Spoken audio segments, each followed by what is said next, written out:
Sure. Thank you, Mr. Chairman, for the invitation. How was that? Okay, good. Thanks. Thanks for the invitation. Thanks for showing me how to use the microphone.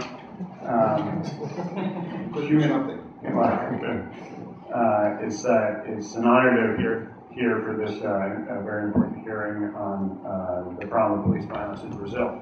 Human Rights Watch has been reporting on the human rights situation in Brazil for over 2 decades. And one of the issues that we've been particularly concerned about all this time is this problem of police violence. Last December, as you mentioned, we released this report. It's a 122-page report based on a very extensive 2-year investigation looking at the problem of extrajudicial executions by police in Rio and Sao Paulo. And I'd just like to use my time to share some of the very sobering findings of that report. You already cited one figure that we mentioned, that since 2003, the police in the states of Rio and Sao Paulo together have killed more than 11,000 people. The numbers are in now for 2009, and last year another more than 1,500 people were killed, so we're talking about more than 12,000 people since 2003. The Rio State Police in particular have typically killed more than 1,000 people every year, which is 3 times the number of police killings in the entire United States every year. The number of police killings in Sao Paulo is significantly less, but still very high relative to other places. Over the past 5 years, the police in Sao Paulo state have killed more people than the police in the entire country of South Africa. And South Africa has a much higher general homicide rate than Sao Paulo state. Now, some local authorities argue that these high numbers merely reflect the fact that police are facing violent criminals. And it's true that both states have been plagued for years by violent crime, much of it carried out by illegal drug trafficking gangs. In Rio, these heavily armed gangs effectively control hundreds of neighborhoods and are largely responsible for the city having one of the highest homicide rates in the Americas. In Sao Paulo, there has been an encouraging decline in homicide rate over the past decade, but gang violence is still a major problem. These gangs in both states carry out brazen attacks, often in broad daylight, against the police and against rival gang members. Reducing violent crime, containing these gangs, certainly represents a daunting and at times very dangerous challenge for the police forces in both states. Too often, though, rather than curbing the violence, police officers in both states have contributed to it through the unlawful use of lethal force. In nearly all the cases over the last few years in which the police in Rio and Sao Paulo have killed people while on duty, the officers involved have reported the shootings as legitimate acts of self-defense, claiming they shot only in response to gunfire from criminal suspects. In Brazil, these shootout cases are referred to as resistance killings. Given that police officers in both states do often face real threats of violence from gang members, many of these resistance killings are likely the result of the use of legitimate force by police. Many others, however, clearly are not. You've already heard a bunch of figures from all of us, but I think these numbers are very dramatic and are important for getting a sense of the scope of the problem. So here are a few more. Between 2004 and 2008, the Sao Paulo Shock Police Command, an elite police unit, killed 305 people in what they claimed were resistance killings. In all these alleged shootouts, they killed 305 and they injured only 20. And there was only 1 police officer killed.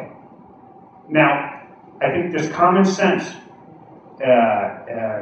shows that ratios like these are not what you would expect if these were in fact shootouts and police were using lethal force only as necessary. They killed 305 and they only injured 20.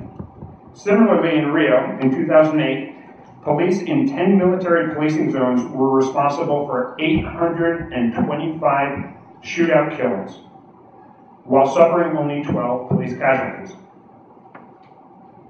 Now, we conducted this 2-year investigation looking at these figures, and these figures are official figures. This is coming from the state governments.